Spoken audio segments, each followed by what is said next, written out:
नहीं एक्सप्लेन कर रहे हैं। देखो आज सब पढ़ाई लिखाई छोड़ करके एक बहुत इंपॉर्टेंट टॉपिक पे हम लोग डिस्कशन करेंगे। आप लोग यहाँ पे देख रहे हैं क्या लिखा हुआ है, साइंटिस्ट सोनम वांगचुक। ठीक है, इनके बारे में जानेंगे कौन है सोनम वांगचुक सर। सबसे पहले क्या यहाँ पे लिखा हुआ है, संघर्ष, नवाचार और सामाजिक सुधार की कहानी। इन्होंने क्या नवाचार किया? नवाचार का मतलब होता है नई नई चीजों को खोजना। आवाज क्यों कर रहे हो? नई नई चीजों को खोजना, रिसर्च करना ना। ये रिसर्च खोज कौन करता है? वैज्ञानिक करते हैं ना। जैसे कि मोबाइल खोल देना, मोबाइल बना दिया, कंप्यूटर, लैपटॉप ना, और भी जैसे कि एसी, कार, एरोप्लेन, ये विद्युत बल्ब है ना, इन सब की खोज करना। तो उनमें से ये एक है सोनम वांगचुक। हम इनके बारे में जानते हैं, इनका जन्म कहाँ हुआ है। इनका जन्म 1966 ईस्वी में लद्दाख के एक छोटे से गांव में हुआ था। जैसे हम लोग का गांव है यूपी में पड़ता है, वैसे इनका लद्दाख। लद्दाख कहाँ में पड़ता है? जम्मू कश्मीर के जस्ट ऊपर, यानी कि नॉर्थ साइड में पड़ता है। कहाँ पड़ता है? नॉर्थ डायरेक्शन में पड़ता है ना। यहाँ पे क्या है, बर्फ वगैरह जमी रहती, बर्फीला और पहाड़ी इलाका है ना। फिर क्या है, उनके गांव में कोई भी स्कूल नहीं था। अब जब गांव में स्कूल नहीं होगी तो बच्चे की प्राथमिक जो शिक्षा है वो कहाँ से होगी ना, तो समस्या होगी कि नहीं। तो क्या है, इसलिए उनको समस्या का सामना करना पड़ा। उनकी प्रारंभिक शिक्षा उनकी माँ ने पूरा करवाया था। जो उनकी माँ थी वो पढ़ी लिखी थी, उन्होंने अपनी मातृभाषा में उनको पढ़ाई करवाया। अब जैसे हम लोग हैं, हम लोग यहाँ की गांव की भाषा में थोड़ा सा सीख ले, पढ़ाई वढ़ाई कर ले। हम लोग जब शहर जाएंगे तो समस्या होगी कि नहीं बोलने की, इनकी भाषा है ना। तो वही चीज इनके साथ हुआ। उनकी माँ ने उन्हें मातृभाषा में पढ़ाया। बाद में जब वे स्कूल गए तो उनको समस्या का सामना करना पड़ा।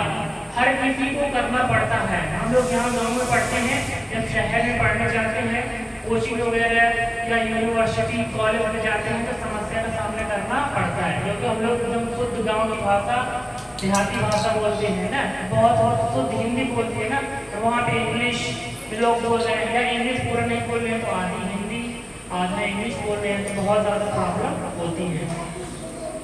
तो फिर इन्होंने इनकी पढ़ाई होती नहीं, ये हार माने आगे पढ़ते रहे। ठीक है, अब इनकी हम शिक्षा और कैरियर के बारे में बात करते हैं। यानी इनकी जो ऊपरी अपर लेवल की जो शिक्षा हुई वो कैसे हुई, कहाँ पे हुई और इनका कैरियर कहाँ पे सेट हुआ। उन्होंने NIT Srinagar, national institute of technology Srinagar के लिए, जो अभी इसको REC कॉलेज माना, REC श्रीनगर। श्रीनगर किसकी राजधानी है? जम्मू और कश्मीर की राजधानी है श्रीनगर। में मैकेनिकल इंजीनियरिंग की पढ़ाई इन्होंने की। क्या किया है? ये इंजीनियरिंग की पढ़ाई की, वो भी मैकेनिकल। पढ़ाई के बाद उन्होंने महसूस किया कि लद्दाख की जो शिक्षा व्यवस्था में सुधार की जरूरत है। अब जहाँ पे स्कूल भी ना रहा हो, वहाँ के लोग शिक्षित होंगे नहीं ना, तो वहाँ पे शिक्षा में सुधार की जरूरत पड़ेगी। शिक्षा है तो सब कुछ है ना। अगर शिक्षित व्यक्ति है तो उसके पास हर एक धन है, अगर शिक्षित नहीं है तो लाखों करोड़ों होने के बाद भी बेकार है ना। जो इंसान शिक्षित नहीं, अगर पैसे ही नहीं मिल पाए तो बेकार है ना। तो ऐसा इन्होंने देखा, ऐसा महसूस किया। जब इन्होंने ऐसा महसूस किया, देखा, तो इन्होंने डिसीजन लिया। तो इन्होंने क्या किया, 1988 में, कब 1988 में उन्होंने SETMOL, SETMOL, इसका फुल फॉर्म देखेंगे, students educational and cultural movement of Ladakh. ये पूरा स्कूल का फुल फॉर्म है। इस नाम से इन्होंने स्कूल की स्थापना की। फिर वहाँ पे बच्चों को क्या सिखाया जाता था? जहाँ बच्चों को व्यवहारिक, रचनात्मक, क्रिएटिविटी, मतलब कुछ नया चीज इन्वेंट करना, नई चीज की खोज करना ना, ये सारी पढ़ाई वहाँ पे पढ़ाई जाती थी।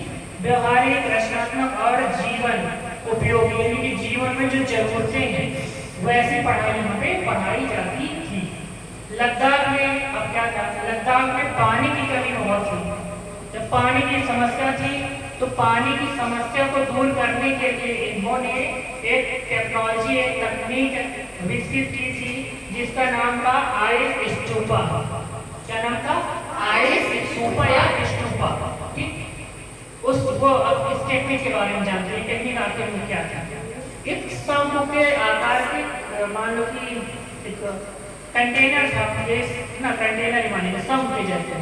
उसमें क्या है, जो पानी है यानी तो उसको स्टोर किया जाता था, वो बर्फ यानी कि बर्फ को। अब वो बर्फ क्या है, वो गर्मियों में पिघलती थी, पिघल के फिर वो उसी से क्या किया जाता था, सिंचाई किया जाता। ठीक, यह टेक्निक, यह जो तकनीक थी बहुत ज़्यादा फेमस थी, पूरे वर्ल्ड में इसको जाना जाता था। इस चीज़ के लिए इनको 2018 में एक पुरस्कार मिला जिसका नाम है रेमन मैग्सेसे अवार्ड। क्या नाम है? Ramon Magsaysay award. ना जैसे हम लोग को क्लास में मिलता है ना, गोल्ड मेडल, सिल्वर मेडल ना, जैसे नोबेल पुरस्कार का नाम सुना किसी ने? नोबेल का भारत रत्न सुने हो? भारत रत्न सुने ना? हाँ, वैसे ये भी होता है रेमन मैग्सेसे पुरस्कार। ये एशिया का, इसको नोबेल कहा जाता है। क्या कहा जाता है? एशिया का नोबेल कहा जाता है। ये जो रेमन मैग्सेसे नाम पड़ा है, जो फिलीपींस की आई थिंक ये प्रेसिडेंट थे, उनके नाम पर ये पड़ा हुआ है, रेमन मैग्सेसे। ठीक है, 2018 में को मिला।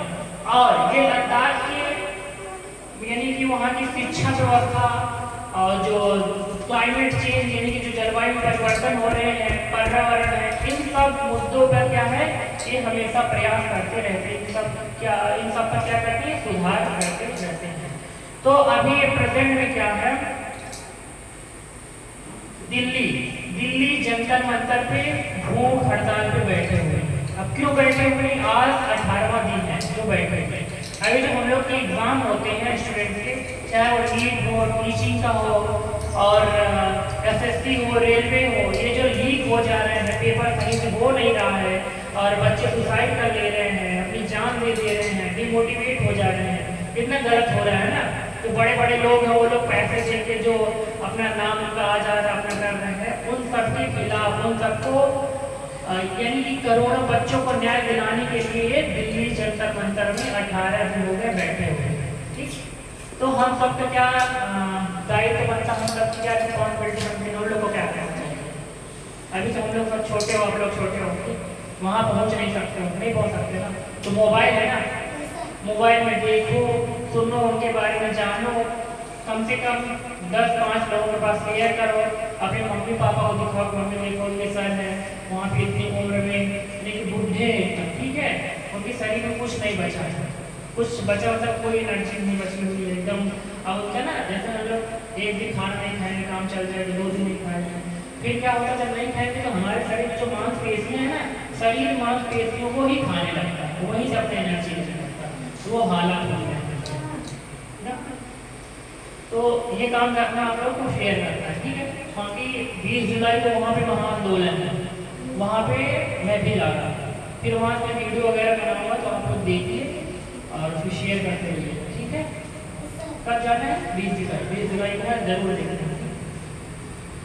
तो हम लोग को जरूर, और हाँ उसके बाद अगर हम नहीं रहेंगे तो जिसका मैम रहेंगे वो आप लोग को संविधान के बारे में बताएंगे, डेमोक्रेसी के बारे में बताएंगे। हम लोग का जो देश है, कौन सा देश है? डेमोक्रेटिक कंट्री है। डेमोक्रेटिक कंट्री बोले तो हम लोग अपनी सरकार को चुनते हैं कि नहीं? यहाँ पे जैसे पहले राजा महाराजा हुआ करते थे, होते थे नहीं? सुने कि नहीं?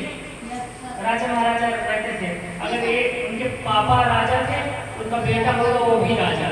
लेकिन अब ऐसा कुछ भी नहीं, हर 5 साल में नया हम लोग क्या करेंगे? नेता चुनते हैं, चुनते कि नहीं? अच्छा चलो दूर की तो बात छोड़ो, गाँव में प्रधान देखते हो, 5 साल में चुना जाता है कि नहीं? अभी जो प्रधान है 5 साल में फिर चुनाव होगा, फिर हम लोग चुनेंगे। तो ये बहुत अच्छी बात है कि हम लोग अपने मनपसंद का नेता चुनते हैं। ये है डेमोक्रेटिक कंट्री, इसे कहते हैं डेमोक्रेसी कहते हैं। क्या कहते हैं? लोकतंत्र कहते हैं। लोकतंत्र, अच्छा किसने की जरूरत है? ठीक है, लोकतंत्र है ना, लोकतंत्र। हमारा देश कैसा है? लोकतांत्रिक देश है। कैसा देश है? लोकतांत्रिक देश है। लोकतांत्रिक बोले तो लोगों का तंत्र है, हम लोग के पास पावर है। हम लोग के पास कौन सी पावर है? जो हम लोग वोट देते हैं, मतदान की पावर, ये सबसे बड़ी पावर है, ठीक है। हम लोग चाहे जिसको बना लेंगे अपने मन पसंद का, तो ये है, ठीक है। आप लोग इसको क्या करना है, लिख लेना है, पूरा एक एक पॉइंट याद करना है। और भी वीडियो अभी हम दिखा रहे हैं, आप लोग भी देखिए कैसे कैसे उनके साथ अत्याचार किया। आज की बात करेंगे तो दिल्ली पुलिस उनको जबरदस्ती उठा करके ले गई, ठीक है। तो अब इसी के साथ हम इसको इधर समझा दिए हैं। तो गाइस आप लोगों को ये वीडियो अच्छी लगी है, इन्फॉर्मेटिव लगी है, और आप लोग को लग रहा है कि आपको शेयर करना चाहिए। और जो हमारे नवयुवा साथी हैं, नवयुवा भाई हैं, अगर उनको लगता है कि हमें भी दिल्ली जाना चाहिए, जंतर मंतर जाना चाहिए, तो जरूर आप लोग भी चलिएगा, आप लोग को भी जाना चाहिए। क्योंकि उनकी लड़ाई ये नहीं है, ये हम सब के लिए लड़ रहे हैं। और हम लोग कितना भी पढ़ लें, अगर आगे कुछ ट्रांसपेरेंट तरीके से एग्जाम ही नहीं हो रहा तो कोई भी मतलब पढ़ने का नहीं है, ठीक है।